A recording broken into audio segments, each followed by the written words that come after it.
Hey guys, so I went through my pile of shame and I found a very peculiar model. So among all of the trash that I have at my disposal, those are two very specific compartments that I have, and both are for metal miniatures and just for metal miniatures. One is for fantasy and one is for Warhammer. And I really don't remember if I'm pointing them out correctly. Maybe this is for Warhammer and this is for fantasy. It doesn't matter.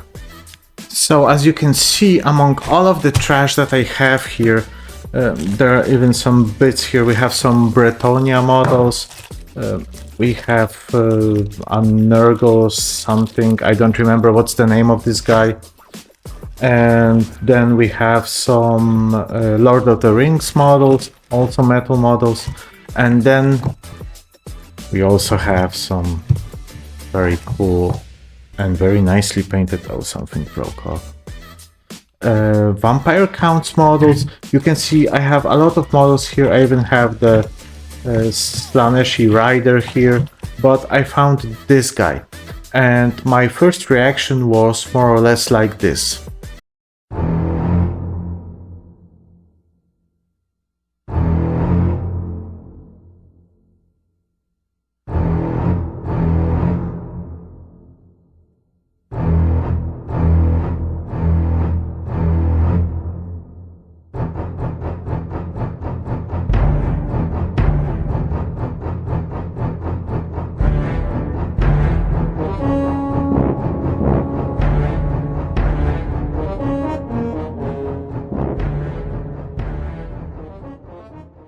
So the question stands, what is this model?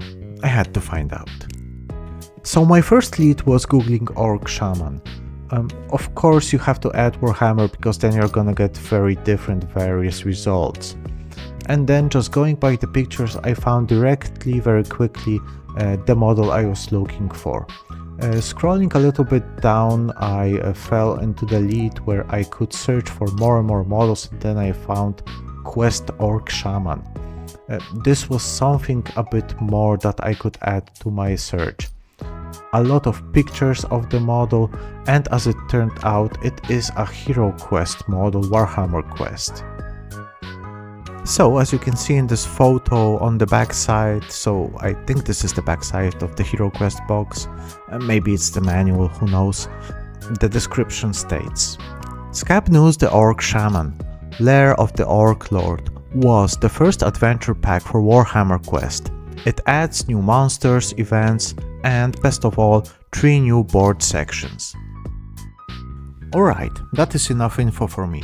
He is an orc, so let's not deviate from the typical green color of the skin. I will, however, give it a little twist in the form of a purple shadow. As I found out, after leaving some paints on my wet palette for a few days, purple is very often used to darken them. For example, green, blue, red, so why not take this into my advantage? The rest will be a quick improv with as much metal as possible. So before we move in, let's have a word from our sponsor. Raid! Shadow Legends! I'm joking, man, I don't have a sponsor.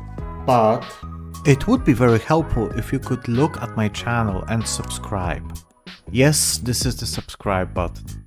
I have a lot of videos and I am posting more or less, depending on the severity of the project, one long video a week. I'm talking more or less because I have lots of materials for the videos where I have failed. Believe me, painting Imperial Fists is total ass. I wasted 13 or 14 models before I gave up. There are also lots of shorts on model history, so subscribe, share, like and comment, folks. That's all, folks.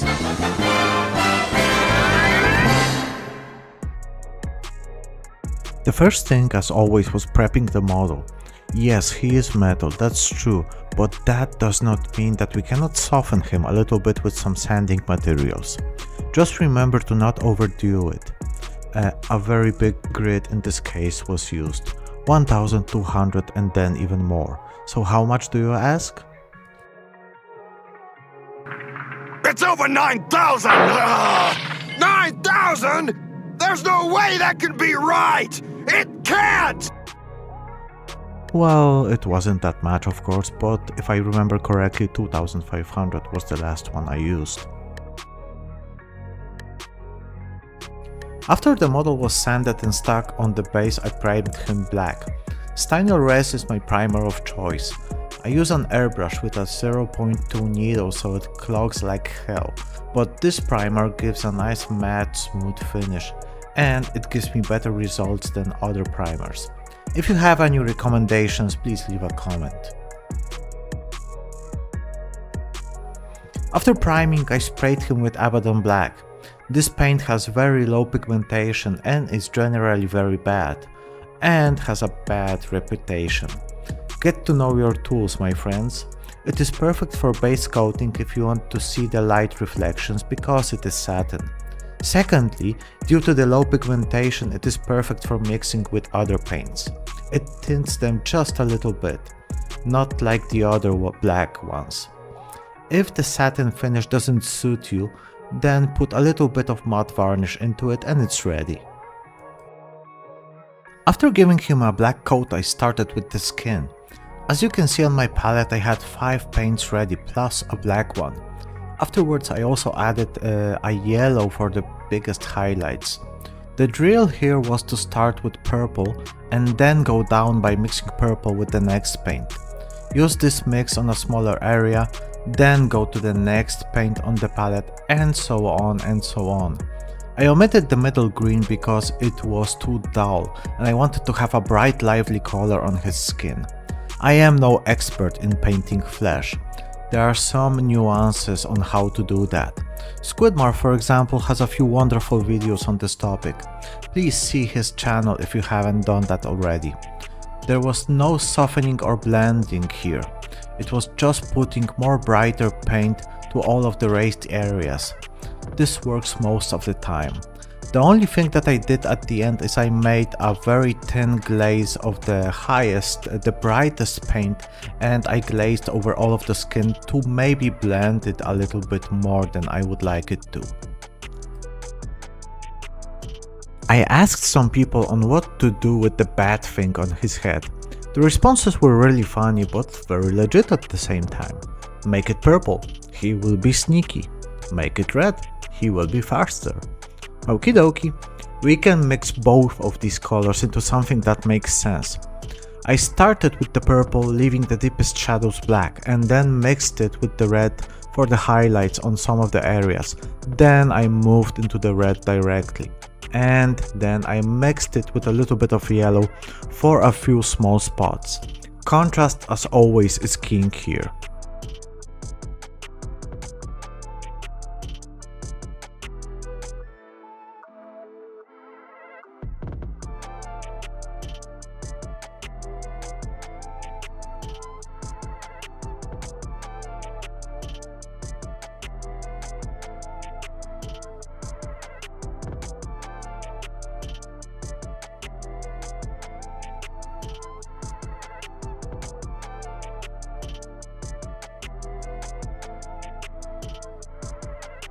The cloth on his junk should not attract too much attention from the front. On the back, maybe yes, because it covers more of his body. Therefore, it was painted brown with a few highlights, mixing a flesh tone into the brown. A very simple yet effective result. As mentioned previously, I came up with ideas for him on the fly. You cannot be sneaky enough, so purple once again. This time for his vest or shirt thing, I don't know what it is.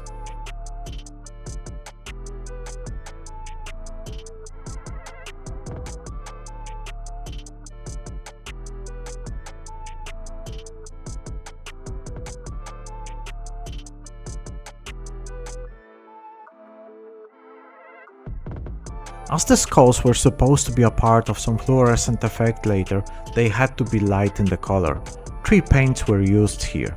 Most of the areas were covered. Just the deepest areas were left black.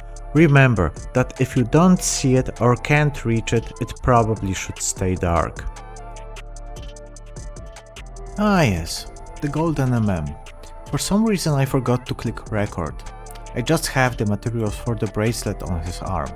The rest somehow got lost in the warp due to me being a total dumbass. Sorry for that. We're sorry. Sorry. We're sorry. We're sorry. Sorry. I am getting more and more sure that you don't need millions of paints to make it work. Get a dark brown for the shadows, a yellow that will be your middle tone, and mix them into a few shades. At the end, add some white or ivory and finish with the clean white or ivory. 3 paints and the results are the same as with many different ones. It is even a bit better because you can make as many different shades as you wish. The stuff was a quick job. I could have done it better, but who cares?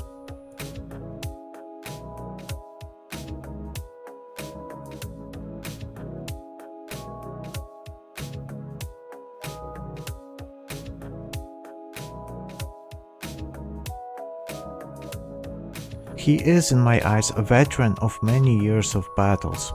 His equipment is as mature as he is, and therefore his hair and the one on the staff was painted grey.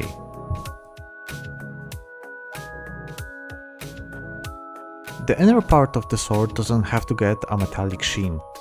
It is even better to make it a bit rusty for the blade to stand out. Some browns, oranges dotted then, and it was ready.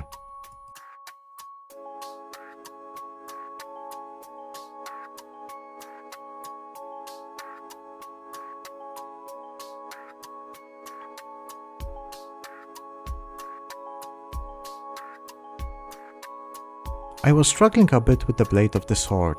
At first I painted it as I thought would be correct, but then it turned out to be pretty bad. Then I looked for some inspiration online and on where to place the highlights, and the third try was a bingo.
He was almost done at this point.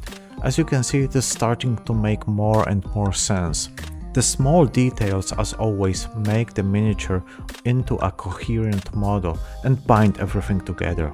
A few small spots to do and it would be a finish, I think. When I was painting the gold NMM, I had fresh ivory paint on my palette and dotted the eyes on his head and on the skulls on his head, and the skull in the staff in his hand. Red fluo paint has very bad coverage. It can be an advantage, but in this case it meant multiple layers, even on the ivory. There were many paints on my palette and I used some of them to dry brush the black texture paste. Some brown, green, red, yellow, some skin tone. It really didn't matter that much because I intended to cover most of it up with tufts and static grass. He also got a coat of matte varnish to dull down the shiny black in the shadows. As already mentioned, some grass tufts, then painting the rims black, and we are ready. So do you wanna see him? And this is the final result. I am super happy with how he came out. The only thing that maybe I would change / correct at this point is painting the eyes with one more coat, because the matte varnish dulled down it a lot. Nevertheless, what do you guys think about the model? Is there anything you would change? Leave a comment.